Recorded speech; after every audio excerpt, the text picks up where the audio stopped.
Bueno chicos, ¿cómo están? Espero que estén bien.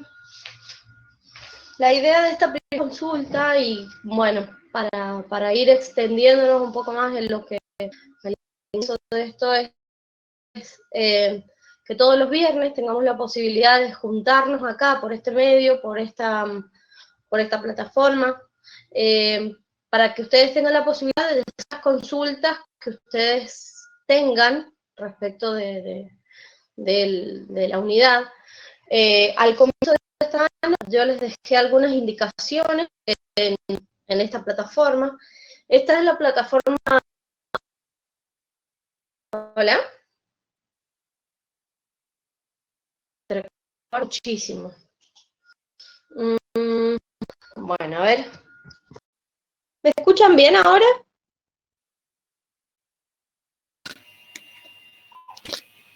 Hola, profesora, no sé si usted me escucha. Sí, escucho perfecto. ¿Cómo le va? Sí, la escuchamos perfecto. Yo quería sacarme una duda. ¿La clase de hoy día es sobre algún tema, sobre alguna unidad, o solamente va a ser consulta de las dudas que tengamos nosotros? Sí, va a ser consulta y clase de la bolilla 1 va a ser.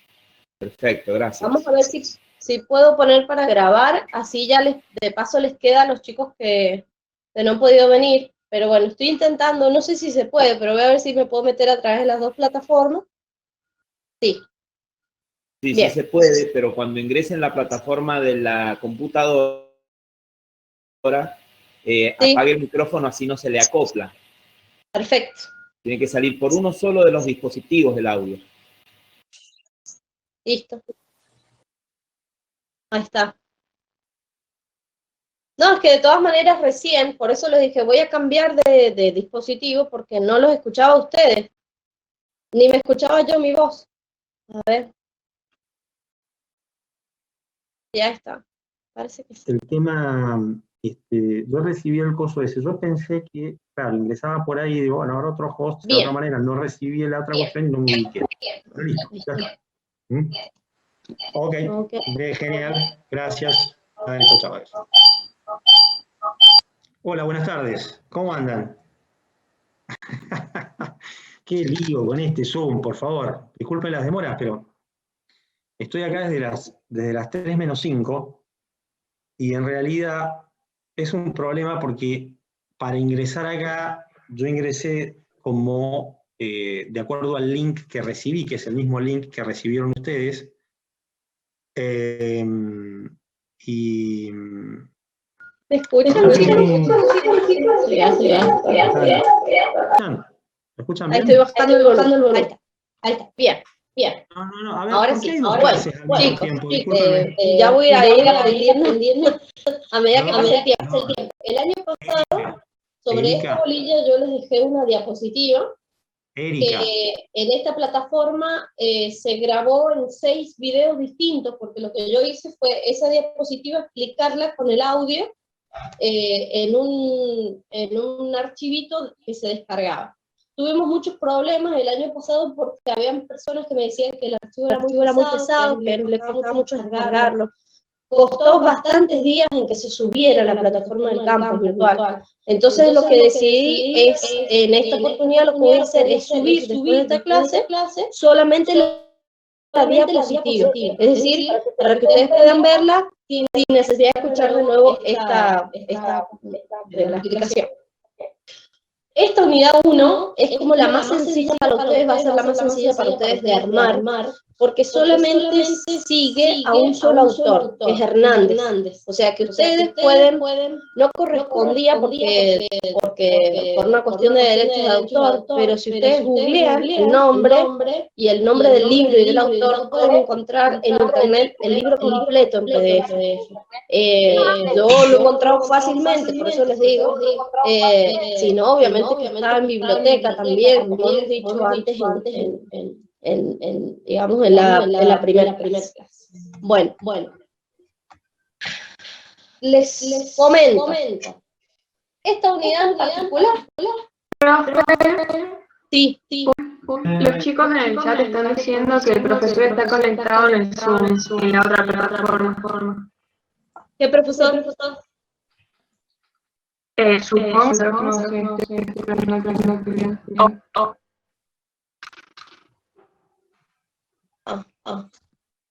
Sí, lo que pasa es que Antonio María Hernández lo que dice es, primero definamos qué es el derecho público provincial y por qué le hemos puesto ese nombre. Ustedes verán que es una cátedra que es reciente, porque en realidad no es de hace tanto que se enseña el derecho público-privado.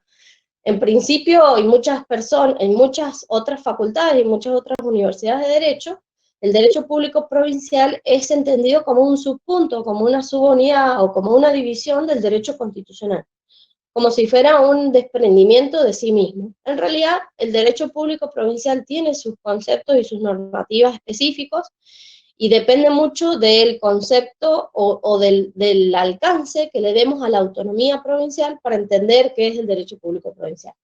Por otro lado, no todas las constituciones provinciales de Argentina son iguales, o sea, hay muchas diferencias entre ellas, y los vamos a ver, por ejemplo, cuando veamos al otro autor, que es Pérez Guirú. Hay un apartado que es el de la doctora Ábalos, cuando hablemos de las otras unidades, donde habla, por ejemplo, cómo se ha encontrado en las diferentes constituciones provinciales el concepto de autonomía provincial.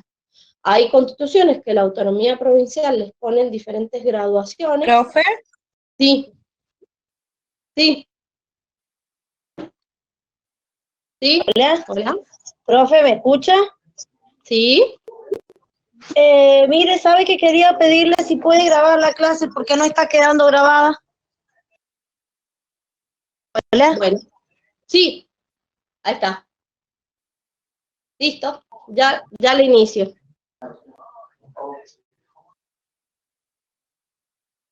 Se me cortó el audio mientras hablaba, perdón, pero le quería pedir lo mismo, que si la podía grabar. Bueno, ahí he iniciado la grabación. Bueno, para pausar. Creo que ahí se está empezando a grabar. Bien. Bueno, vamos a comenzar de nuevo entonces. Dijimos que esta unidad 1 básicamente sigue en todo a Hernández, a la bibliografía de Hernández. De hecho, ustedes van a notar que incluso los subpuntos están copiados casi textual. Tiene como 3 partes importantes, que es la primera, no hay problema, chicos, está todo bien. Vamos a, primero, la primera parte, que es el concepto de la denominación, del derecho público provincial. No sé dónde dejé mi botella de agua. Bueno, acá está. Se me secó la garganta, perdón. El concepto o denominación del derecho público provincial, que es lo que le va a dar el alcance al, digamos, ustedes se acuerdan que las definiciones se componían de 2 cosas, que era el factor común, digamos, y el género específico. ¿Recuerdan más o menos esto debe ser de introducción al derecho? Nosotros tenemos una raíz común, que es la del derecho público, y el género específico, lo que lo va a hacer distinto de otras ramas del derecho público, va a ser el provincial. Es decir, cada constitución provincial va a tener sus normas, sus reglamentaciones, y por supuesto que va a tener su ideología, porque todas las sí, estoy dando la bolilla 1, estoy dando la bolilla 1. Por supuesto que va a tener una ideología de base que va a ser la que ha generado, en este caso, la Constitución provincial. Bien, nuestra Constitución provincial actual, su normativa, su ideología, etcétera, data de 1986, ¿sí? Del 1 de mayo de 1986. Entonces, esa Constitución ha sufrido una modificación que ha sido la del 2011, pero fuera de esta, Susana, ¿puedes silenciar el micrófono?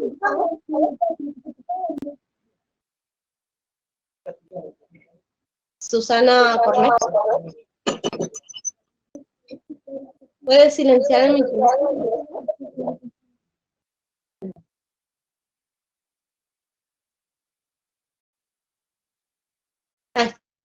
Ahí está. Gracias, Susana, perdón. Es que se escuchaba ruido de fondo. Bien. Me perdí. Vamos de nuevo. Entonces dijimos que digamos, el género específico se lo da la normativa o la legislación que hace original o que hace específica a la Constitución provincial. Nuestra Constitución provincial actual, que es la de 1986, con las modificaciones que haya sufrido a través de sus reformas, que no han sido muy importantes, sino solamente reformas puntuales. De hecho, ustedes recordarán que hubo una enmienda, la enmienda es solamente la modificación de un solo artículo, y este tipo de procedimientos que ustedes después lo van a ver con mucha más profundidad en el curso de esta materia. La enmienda es una especie o tipo de reforma que solamente está en nuestra Constitución provincial, la Constitución Provincial de San Juan, que permite la reforma de un solo artículo, de una parte del artículo, a través de un procedimiento más abreviado que el de la reforma constitucional común, que por ejemplo, este procedimiento no existe en la Constitución Nacional, y en nuestra Constitución Provincial sí.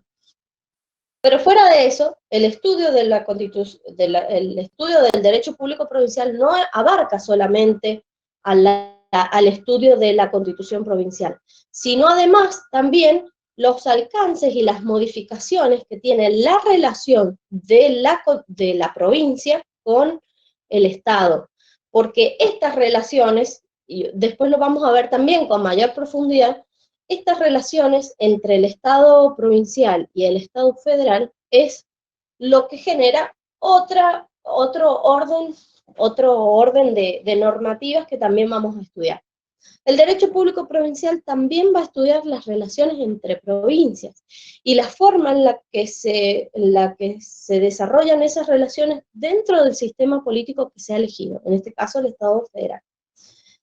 Para que no sea redundante la materia, porque ustedes al llegar a esta materia, ustedes ya deben haber regularizado derecho constitucional. Y en el programa nuevo lo deben estar cursando.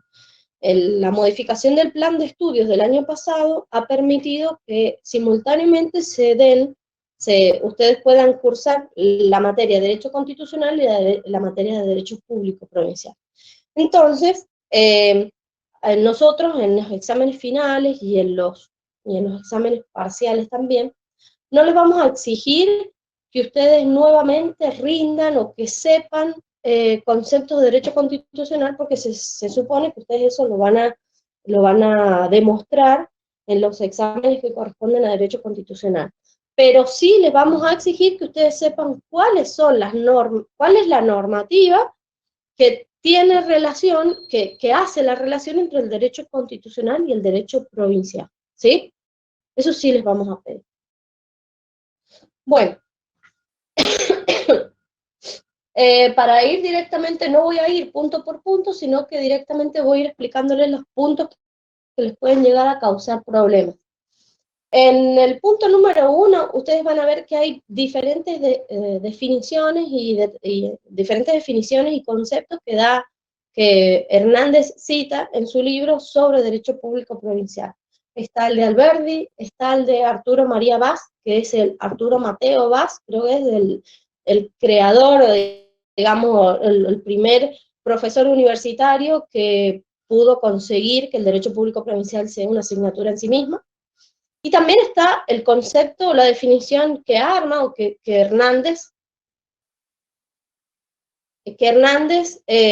explica en su libro.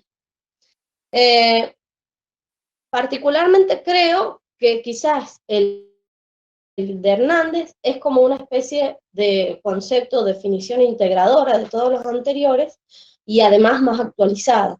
Entonces considero que la que ustedes deberían saber, o la que deberían tener más fresca y estudiada, es la de Hernández, ¿sí? Respecto de las fuentes del derecho no se aparta mucho de lo que son las fuentes del derecho en general, así que no me parece muy importante detenernos en ese punto. Vamos al punto número 2, que es el de los sistemas políticos federales. Este punto es importante porque me gusta cómo Hernández habla sobre la soberanía y la autonomía, si bien no la abarca del todo, y van a ver ustedes si constitucional lo ven Si en Constitucional ustedes toman, como cuando yo era estudiante, a Constitucional lo tomaban desde Vidal Campos, desde otros autores, van a ver que el concepto de soberanía y autonomía se explica y se desarrolla con mucho mayor amplitud en los libros de derecho constitucional. ¿Qué me interesa a mí que ustedes sepan sobre autonomía y soberanía? Básicamente, que sepan cuál es el concepto y cuáles son los alcances de la autonomía provincial y cuáles son los artículos a los que hace referencia en la Constitución provincial.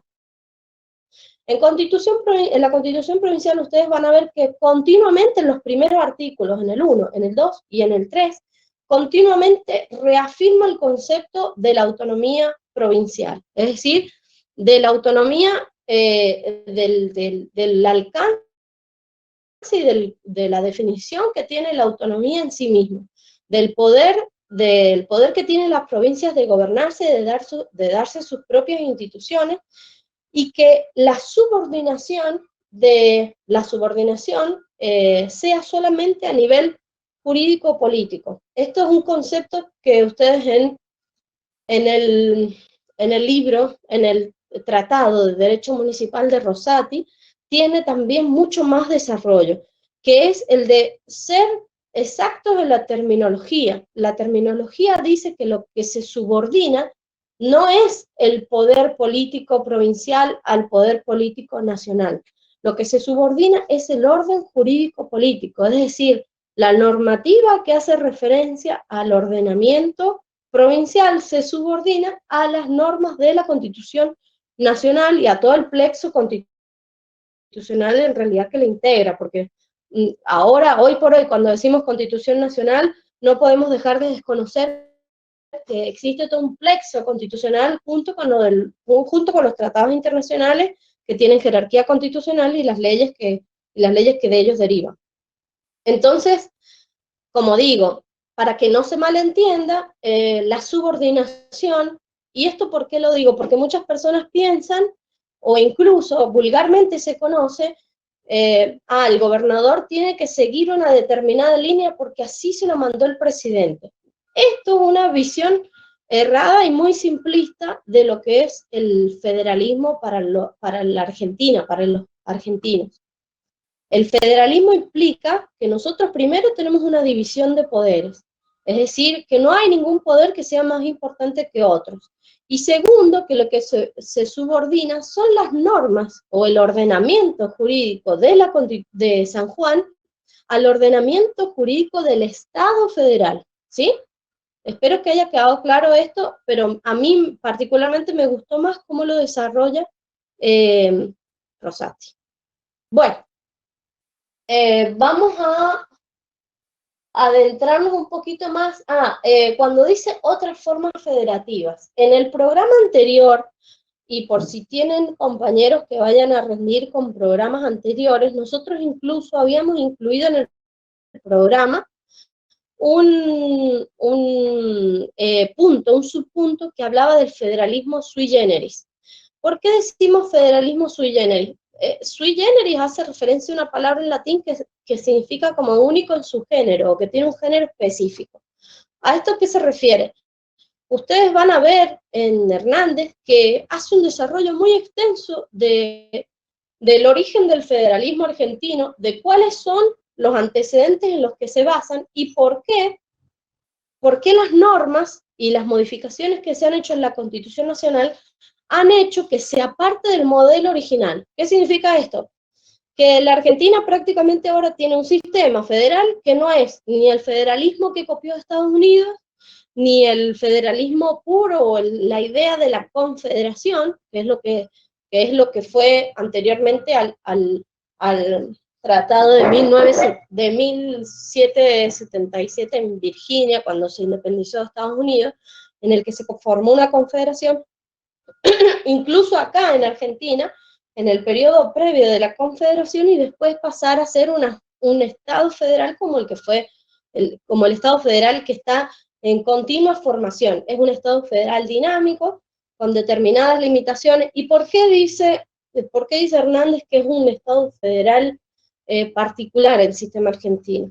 Porque para conseguir esa unión entre provincias, los constitucionales de ese momento tuvieron que generar pactos para que todos los estados fueran parte de este Estado federal. Y además asegurarse la pertenencia. Esto de la prohibición de la secesión y la prohibición de que los estados puedan separarse que los estados miembros puedan separarse del Estado federal, que es una característica típica del federalismo.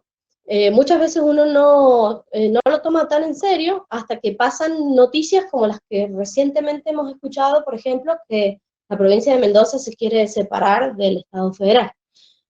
Por eso yo les digo, el derecho y el derecho público provincial en general es un derecho muy dinámico. De hecho, todo el tiempo nosotros estamos abriendo el diario y viendo noticias referidas a las normativas y los órganos de control que específicamente están regulados en la Constitución provincial y solamente en la Constitución provincial, o en leyes que se han dedicado a regular los órganos de la Constitución provincial. ¿Quién en estos días no ha escuchado, por ejemplo, sobre el Consejo de la Magistratura? ¿Quién en estos días no ha escuchado, por ejemplo, del jurado de enjuiciamiento?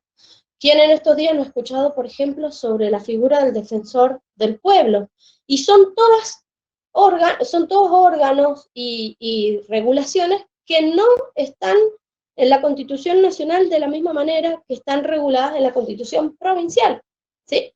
Así que es importante que ustedes, además, es lo mismo que decimos a veces en las mesas de examen, esta materia la ven ahora, en este momento de la carrera, y después no la vuelven a ver más, y sin embargo, cuando ustedes se reciban, Dios quiera que sea pronto, cuando ustedes se reciban de abogado, van a necesitar tener a mano un montón de normativas y de disposiciones que están solamente en la Constitución provincial, ¿sí? Y que no están en la Constitución nacional. Entonces es muy importante que lo que vean acá, que la Constitución provincial la sepan muy bien, que la estudien, que es muy antes de la Constitución de 1853, el segundo sería de 1853 y hasta 1860, con los pactos que se incorporan para que la provincia de Buenos Aires pueda ser parte del Estado federal. ¿Profe? Sí. Hola, Sí. soy Quirogana. Pasa que hay muchos chicos a los que se les ha desfuncionado el audio, algo les ha pasado, un montón de chicos no pueden escuchar. Entonces quería saber si puedes esperar un segundo hasta que lo puedan solucionar. Es básicamente casi toda la clase la que no puede escuchar. Oh, a ver. Están intentando reiniciar el audio, pero bueno, parece que está tardando. Paro un ratito, pauso la grabación, la grabación y espero Perfecto. un ratito, ¿no? De paso me da tiempo a mí para tomar agua. Bueno, ahí está. No sé si se ha continuado la grabación o no. Ahí está, la sesión está siendo grabada. Ya leí el mensaje. Bueno, como les dije, en este tercer punto del programa que habla sobre el federalismo argentino, van a ver cómo la reforma del 94 hizo innovaciones muy, muy importantes en estos aspectos, en el aspecto institucional, en el aspecto político, en el aspecto financiero, en el aspecto económico y en el aspecto social. Hernández hace como un desarrollo de cada uno de los aspectos. A mí particularmente me interesa que ustedes sepan todo lo que tenga que ver con la relación entre el Estado federal y el Estado provincial, ¿sí? Bueno, fuera de lo que sale en el programa, a mí me gustaría, voy a ver si tengo por acá, yo además la idea mía es que ustedes, luego de esta clase, puedan armar la bolilla, porque esta bolilla, la bolilla número 1, es prácticamente todo teórico, ¿sí? O sea, no hay muchas cuestiones prácticas sobre los que yo puedo hacer. Ustedes saben que yo soy jefa de trabajos prácticos de esta materia, entonces a mí me hubiera gustado darles una especie de práctico que tenga relación con el federalismo en sí, con el federalismo o con la relación entre el federalismo y la autonomía provincial. No es que no haya pensado, pero sinceramente como tenemos como muy acotados los tiempos, porque nosotros estábamos sacando cuentas que nos quedan aproximadamente 10 semanas, y bueno, y por la cantidad de bolillas, vamos a tener casi una bolilla por semana, y después la instancia de exámenes parcial, recuperatorio y final, y extraordinario, perdón. Entonces lo que me gustaría es, les voy a dejar una especie de cuestionario en esta misma plataforma, solamente que es voluntario, es decir, es un cuestionario como una especie de control de lectura. Se los voy a dejar para que ustedes puedan además hacer como una especie de autoevaluación respecto de lo que hayan armado de esta unidad. Se lo voy a dejar abierto a partir del día domingo, es decir, para que ustedes, si el fin de semana terminan de leer o les quedó algo para leer durante este fin de semana, el día domingo yo lo dejo abierto, y lo voy a dejar abierto igual por una semana, para que ustedes puedan hacer como una especie de control de lo que han leído, de esta unidad, y de cómo han ido armando la bolilla. Obviamente que lo que se va a hacer en el cuestionario es hacer foco sobre las cuestiones que a mi parecer, o en mi opinión personal, son como más importantes. No es evaluativa, no es un control evaluativo, es solamente, como les dije, una autoevaluación para ustedes, una especie de cuestionario de control solamente, y la idea es que después, obviamente que a mí me va a llegar la retroalimentación de ese cuestionario para ver qué tal les ha ido y para ver si han podido leer un poco sobre esto. De todas maneras, si ustedes ven que hay algo en el desarrollo de la unidad que les plantea una dificultad, que no saben muy bien si es importante o no, si tienen alguna duda sobre esto, obviamente que igual la pueden hacer. Voy a dejar, tendría que dejar, todavía no lo he hecho, pero tendría que dejar abierto acá en el campus virtual, voy a dejar abierto en el aula para que ustedes hagan consultas por escrito, por si les sirve también a los otros alumnos las consultas que hagan, ¿sí? ¿Dónde podemos encontrar el libro de Hernández? Al principio de este desarrollo yo les dije que fácilmente, se puede ubicar fácilmente. Toda la bibliografía que nosotros hemos ofrecido está en la biblioteca, ¿sí? Profe, ¿usted nos va a dar todas las unidades? No, no. Voy a dar las unidades con mis compañeros de cátedra. ¿Hay alguna otra pregunta que quieran hacer sobre esta unidad particular o sobre en general el desarrollo de la materia? Si no, voy a ir dando por cerrado la consulta. Al que quiera hacer la consulta, si quiere abrir el micrófono, no hay ningún problema. ¿No? Bueno, entonces, ahí veo que alguien más está escribiendo. Voy a esperar un ratito más, y si no, ya voy a dar por cerrada la clase. Como les dije, en realidad esto es una unidad muy teórica, así que es más que nada tomar el libro, ir armando la unidad. Estoy leyendo el chat. Días y horarios claros. Nosotros tenemos un cronograma donde me aparece que las clases serían el viernes a las 15 horas. En principio serían todas virtuales porque por ahora la facultad va a ser fácil. Sí, esta es una materia que es fácil, chicos, no es difícil, no es una materia complicada. Lo que sí me